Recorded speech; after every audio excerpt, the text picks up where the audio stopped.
이상 부적응 병사의 사례를 살펴보았습니다.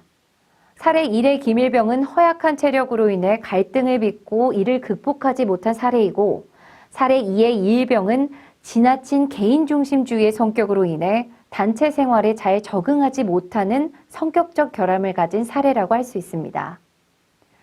두 사례를 통해 공통적으로 발견할 수 있는 것은 무엇일까요? 우선 군 생활을 바라보는 태도입니다. 즉, 그동안 사회에서 형성된 자신의 가치관과 생활 방식이 군대에서의 생활과 다르기 때문에 불만과 불평을 가지게 되며 군대의 규율과 임무에 대해 부정적인 사고를 가지고 있는 태도입니다. 다음으로는 부적응의 시작이 선임병의 지적과 질책, 그리고 후임병의 무시와 같은 대인관계의 갈등에서 비롯된 스트레스라는 것입니다. 그 스트레스에 대해 회피하거나 무시하려고 하는 소극적 대처만을 하다 결국은 동료들에게 적대심을 가지고 비방하면서 동시에 자신의 가치와 존재 이유를 잃어버리게 됩니다. 그리고 외로운 끝에 군 생활의 의미를 잃고 포기하는 절차를 거치고 있습니다. 사람은 누구나 정도의 차이는 있지만 군대에서 대인관계의 갈등을 빚을 위험성을 조금씩은 가지고 있습니다. 하지만 대부분의 사람들은 갈등을 극복하고 나름대로 군대에 적응하여 생활할 수 있습니다. 극히 일부, 아주 극소수의 병사들만이 적응에 실패하고 있으니까요. 군대에 적응한다는 것은 군 조직이 요구하는 방향에 맞춰 나를 변화시켜 간다는 것을 의미합니다. 즉, 나를 위해 군대가 바뀌지는 않으며 나 스스로가 군대에 맞춰 기꺼이 변화하고 바뀌어야 한다는 것입니다. 그리고 적응의 결과 간부들과 동료들에게서 인정을 받으며 차츰 군 생활의 의미와 재미를 느끼고 군 생활에 만족할 수 있게 됩니다. 그렇다면 나를 군대에 맞춰 변화시키기 위해서는 어떤 노력이 필요할까요? 우선 군대가 요구하는 변화의 방향, 즉 군대의 특수성을 잘 이해해야 합니다. 앞서 군대의 특수성으로는 임무는 반드시 완수해야 하며 계급에 따른 서열과 권위가 있고 개인보다는 집단의식을 중요시한다는 것을 알아보았죠.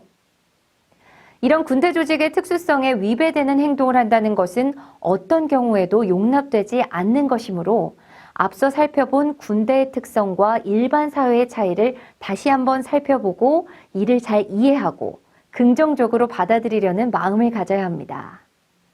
다음으로는 갈등의 원인에 대해 남을 탓하지 않는 태도가 필요합니다.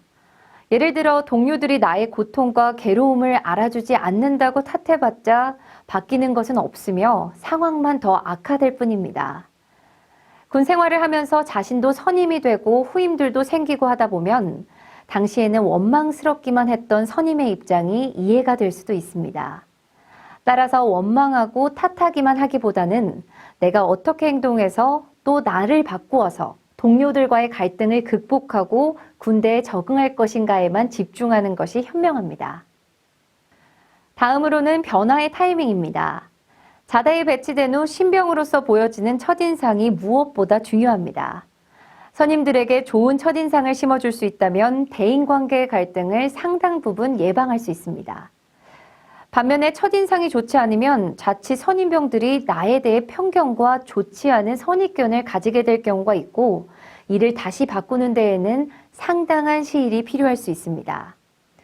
그러므로 좋은 첫인상으로 선임병의 호감을 이끌어낼 수 있도록 신병으로서 노력하는 모습과 태도를 보이도록 해야 합니다.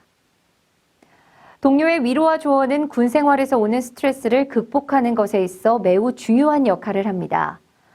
부적응 실패 사례의 병사들도 한두 병이라도 위로와 조언을 얻을 수 있는 동료가 주위에 있었다면 군 생활이 달라졌을 수도 있습니다. 그런 의미에서 입대 후 나의 신병 시기에 좋은 선임병을 만나기를 바라는 만큼 나 자신도 훗날 내 밑에 후임으로 들어오는 신병을 대할 때 그 후임의 첫인상을 편견 없이 바라봐 줄 수 있는 멋진 선임이 되도록 합시다. 조금 다른 얘기지만 선임병과의 갈등뿐만 아니라 후임병과의 갈등을 겪는 경우가 있을 수 있습니다. 군대가 아무리 계급이 중요한 곳이라고 하더라도 사람이 모여있는 곳이기 때문에 후임병의 입장에서 볼 때 만만하게만 여겨져서 무시하는 선임이 있을 수 있고 함부로 대하지 못하고 어렵게 여겨지는 선임이 있을 수 있습니다. 그럼 어떻게 하면 후임들과도 좋은 관계로 지내면서 존경받는 선임이 될 수 있을까요? 무조건 잘 대해주기만 하는 것은 답이 될 수 없습니다. 자기에게 주어진 일을 열심히 하고 잘 하면서 후임이 잘못하는 부분에 대해서는 필요할 때는 따끔히 지적할 줄도 알아야 합니다. 그 뒤 적당한 때에 PX에서 간단한 회식을 하며 기분을 풀어주면 더 좋겠죠.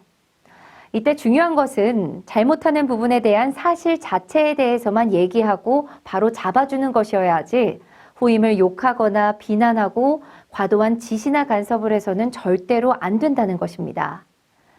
인간적인 모욕이나 비난, 폭언은 후임에게 반감만 생기게 할 뿐이며 나의 군 생활에도 결코 도움이 되지 않는다는 사실을 명심하도록 합시다.